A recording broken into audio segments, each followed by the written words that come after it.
Hello everyone, welcome to pre-market session report by Market Sarthi. It's 18th of April 2023. थोड़ा सा long gap हो गया है regarding the discussion of the pre-market session, but now onwards we're going to continue the same sequence of the discussion of the market. And अभी जो है market में results का दौर चल रहा है. कई companies के result आ चुके हैं, कई companies के result आना बाकी है और कुछ कंपनी के रिजल्ट जो आ जाएंगे उस पर हम डिस्कस करेंगे. कल जो है इन्फोसिस का रिजल्ट आया जो कि आईटी सेक्टर्स को पूरी तरह से लैग करता नजर आया, मतलब मार्केट को पूरी तरह से डाउनसाइड ड्रैग किया इस पर्टिकुलर रिजल्ट ने. नंबर्स थोड़े से खराब थे, एक्सपेक्टेशन से डाउन थे. सो द रीजन इन्फोसिस में हमें ऑलमोस्ट 10% से ज्यादा का गिरावट इंट्राडे में देखने को मिला एंड एट द एंड जो है 9.7 के परसेंट की गिरावट के साथ इन्फोसिस बंद हुआ. और वहीं निफ्टी पर भी उसका इंपैक्ट हमें देखने को मिला. निफ्टी भी almost during the day almost 200 से ज्यादा की पॉइंट्स की गिरावट हमें देखने को मिली थी, but at the end market second half में थोड़ा रिकवर करता नजर आया और एट द एंड जो निफ्टी जो है 121 पॉइंट्स के लॉस के साथ बंद हुआ. सेंसेक्स जो है 521 पॉइंट्स के लॉस के साथ बंद हुआ. हालांकि बैंक निफ्टी थोड़ा सा आउट परफॉर्म करता नजर आया. बैंक निफ्टी में जो देखे तो 130 पॉइंट्स का हमें गेन देखने को मिला. बट ओवरऑल जो डाउनसाइड जो मार्केट का लैग था, मार्केट जो डाउनसाइड गिरता हुआ नजर आया वो just because of IT sectors की वजह से था. एंड जिसमें कि इन्फोसिस का जो टोटल फॉल जो कल टोटल फॉल है निफ्टी का, उसमें इन्फोसिस का जो कंट्रीब्यूशन है वो 110 पॉइंट्स का है. वहीं एचडीएफसी बैंक का जो कंट्रीब्यूशन है ऑलमोस्ट 24 पॉइंट्स के आसपास का हमें इस ओवरऑल निफ्टी के फॉल में हमें देखने को मिला. एफआईएस हालांकि जो लास्ट 10 ट्रेडिंग सेशन से लगातार बाइंग करती नजर आ रही थी, कल यहां पर हमें एक सेलिंग देखने को मिला. एफआईएस ने ऑलमोस्ट 530 करोड़ के आसपास का बिकवाली कैश मार्केट में किया. और अगर top gainers and top losers की बात करें तो यहां पर इन्फोसिस, टेक महिंद्रा, एचसीएल टेक, सारे आईटी कंपनीज अगर देखें तो टॉप लूजर्स में थे. वहीं थोड़ा बहुत अगर हम देखें तो SBI, Power Grid, Nestle and the Coal India and Britannia were the top gainers among the Nifty 50 stocks. अगर हम specifically mid cap and small cap की बात करें तो मिड कैप में हमें लगभग 0.33% का बढ़त देखने को मिला. वहीं स्मॉल कैप 100 में भी हमें सिमिलर बढ़त देखने को मिला बिकॉज दी ओवरऑल जो डाउनसाइड मोमेंटम था वो मेजर आईटी कंपनीज की वजह से था. सो द रीजन यहाँ स्मॉल कैप में उतना हमें इंपैक्ट नहीं देखने को मिला. वहीं अगर हम बात करें ऑटो की तो ऑटो में भी लगभग यहाँ पर 0.35% का बढ़त था. Only capital goods and IT sectors was among the downside or the laggers of the market on yesterday. और इसी के साथ अगर हम बात करें यूनाइटेड स्टेट की तो यूनाइटेड स्टेट में लगातार 2 to 3 ट्रेडिंग सेशन से एक साइडवेज ट्रेडिंग सेशन हमें देखने को मिल रहा है. और almost you can see the chart. यहाँ पर डाउ जोन जो है ऑलमोस्ट एक identical sideways pattern sideways channel में ट्रेड करता नजर आया होल डे. हालांकि on the last at the end थोड़ा यहाँ पर हमें पॉजिटिविटी देखने को मिला एंड दिस इज थोड़ा recovery at the 11:30 Indian standard time के आसपास. यहाँ पर डॉलर इंडेक्स में थोड़ा रिकवरी, डॉलर इंडेक्स नहीं, यहाँ पर डाउ जोन में हमें थोड़ा रिकवरी देखने को मिला. एंड यूएस के other indices like Nasdaq, S&P 500 की बात करें तो वो ऑलमोस्ट 0.3 से लेकर 0.38% की बढ़त पोस्ट करते नजर आए. ओवरऑल अगर हम मार्केट के सेंटीमेंट्स की बात करें तो यहाँ पर मार्केट का सेंटीमेंट थोड़ा पॉजिटिव बना हुआ है, but then still we can see कि मार्केट ये जो पॉजिटिविटी है एंड ये पॉजिटिविटी में विक्स जो है ऑलमोस्ट 17 के आसपास है. सो ओवरऑल वी कैन से कि ये जो स्टेबिलिटी और द साइडवेज ट्रेडिंग सेशन है might be possible on the breakouts of the higher resistance level से 34,300 के आसपास के ब्रेकआउट्स ऊपर की तरफ आते हैं डाउ जोन में तो हमें फर्दर राइज हमें देखने को मिल सकता है. वहीं अगर निफ्टी के टेक्निकल चार्ट्स पर अगर देखें तो कल एक स्टीप फॉल और से वी कैन से एक ओपनिंग पे हमें बहुत ज्यादा स्टीप फॉल देखने को मिला and that fall was although थोड़ा सपोर्ट लिया है लगभग सिमिलर एरिया से जो कि प्रीवियस रेजिस्टेंस एरिया था 17,500 और ऑलमोस्ट निफ्टी जो है 17,700 के ऊपर क्लोज होने में कामयाब रहा. एंड एट द एंड जो मार्केट में जो है वी कैन सी कि ये जो हायर लेवल्स पे 17,860 के आसपास का जो रेजिस्टेंस है सिमिलर जोन से हमें निफ्टी में एक फॉल देखने को मिला. हालांकि निफ्टी जो है ऑलमोस्ट अपने 300 200 150 100 एंड 50 डीएमए के ऊपर अभी ट्रेड करता नजर आ रहा है. So still with this fall we can't say कि मार्केट में लगा, अब नाउ एक फॉल और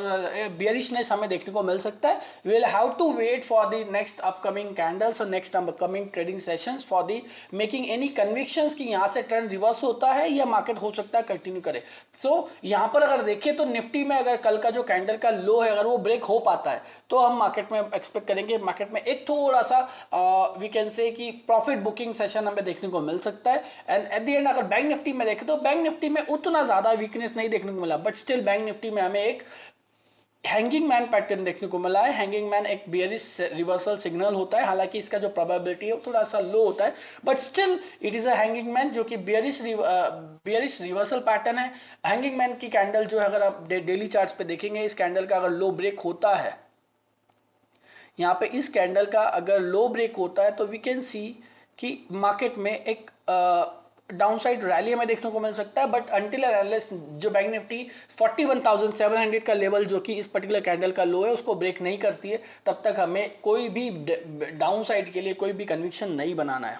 वहीं अगर हम डाउजोन पे चार्ट से बात करें तो एज आई टोल्ड यू के लास्ट कुछ ट्रेडिंग सेशन से लगातार एक साइडवेज ट्रेडिंग सेशन देखने को मिल रहा है और सिमिलरली ये अपने रेजिस्टेंस एरिया 34,300 जो कि मैंने बताया उसके आसपास या उस जोन में आ चुका है और उसके ऊपर का ब्रेकआउट ही मार्केट में एक फर्दर मोमेंटम ला सकता है। वहीं अगर हम बात करें ओपन इंटरेस्ट चार्ट्स पे तो ओपन इंटरेस्ट पे जो निफ्टी के ओपन इंटरेस्ट में बात करें तो हाईएस्ट जो स्ट्रैडल यहाँ नजर आ रहा है वो 17,700 पर आ रहा है और इसी लेवल के ऊपर निफ्टी ने कल क्लोजिंग लिया है।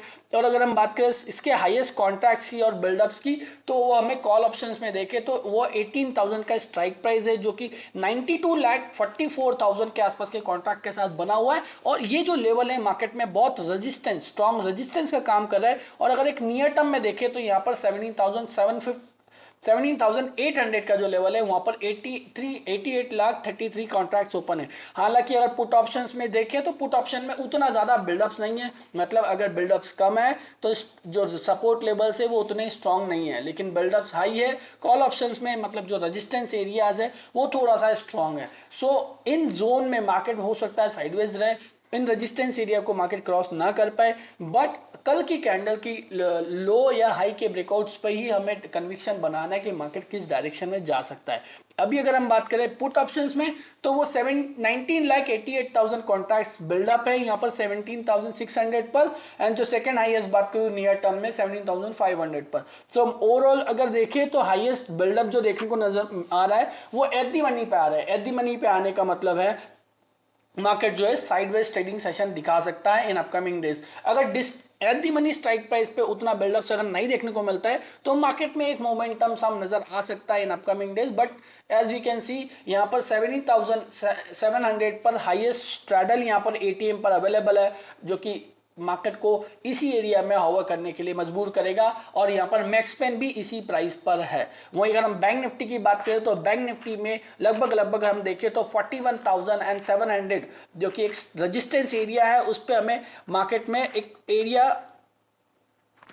रेजिस्टेंस एरिया है as per this particular data से 41,700 का एक सपोर्ट एरिया है जो कि मार्केट को होल्ड करने के लिए bank Nifty can hold on this particular area. और अगर हम बात करें अभी जो नियर टर्म जो हाईएस्ट बिल्डअप जो देखने को मिला वो 42,000 पे मिल रहा है, मतलब second highest is the 41,700 and the highest is the 42,000। So 42,000 could be a crucial support for the bank Nifty and higher levels पे जाएं तो हायर लेवल्स पे यहाँ पर 42,500 एंड 42,900 के जो एरियाज है वहां पे हमें हाईएस्ट बिल्डअप देखने को मिला। So these data will give you the hint कि मार्केट में कहां पर रेजिस्टेंस है, कहां पर सपोर्ट हमें देखने को मिल सकता है। वहीं अगर हम बात करें इकोनॉमिक डेटास की जो कि आज आने वाले हैं, जो कि क्लाइमेट चेंज का डेटा, क्लाइमेट काउंट्स का डेटा है from the United kingdom, building permits का डेटा है from the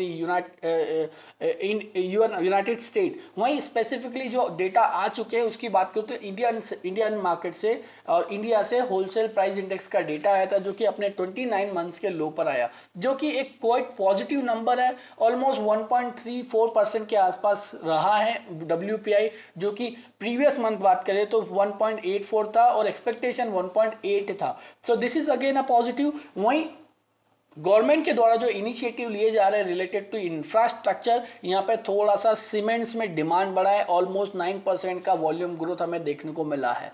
age well as अगर हम बात करें यहाँ पर तो क्रूड ऑयल में भी गिरावट हमें देखने को मिला, ऑलमोस्ट 2% का गिरावट क्रूड ऑयल में देखने को मिला। सो दीज इंफॉर्मेशन और these datas are giving the conviction की मार्केट में थोड़ा सा पॉजिटिविटी बना रह सकता है, but all that the momentum will be driven by the markets results। अब रिजल्ट्स में आज क्रिसल का रिजल्ट आने वाला है, वहीं टाटा कॉफी का रिजल्ट आने वाला है, और फ्राइडे को यहाँ पर रिलायंस का रिजल्ट आने वाला है, जिसकी वजह से रिलायंस में एक शॉर्ट कवरिंग कल देखने को मिला। देन माइट बी पॉसिबल जो शॉर्ट कवरिंग ऐसा हिंट कर रहा है कि मार्केट में रिलायंस का जो रिजल्ट है वो थोड़ा सा बेटर आ सकता है।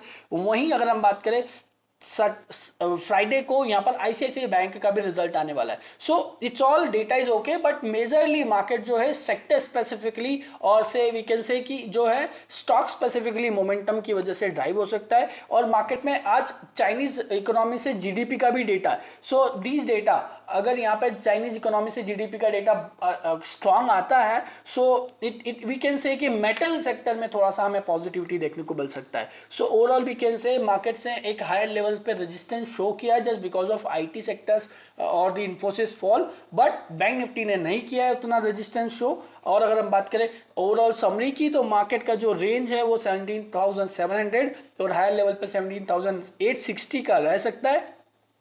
ओवरऑल अदर सेक्टर स्पेसिफिकली थोड़ा सा पॉजिटिविटी बना हुआ है, बट जो कैंडल कल बना है वो थोड़ा सा बेयरिश है। उसके हायर लेवल्स और लोअर लेवल्स के ब्रेकआउट के बाद ही हमें कोई कन्विक्शन बनाना है for the direction for. So thank you very much for watching this video till the end, और ऐसे ही इंफॉर्मेटिव वीडियो के लिए आप कंटिन्यूसली इस मार्केट सारथी पे आने वाले live pre market session reports को देखते रहे और सीखते रहे।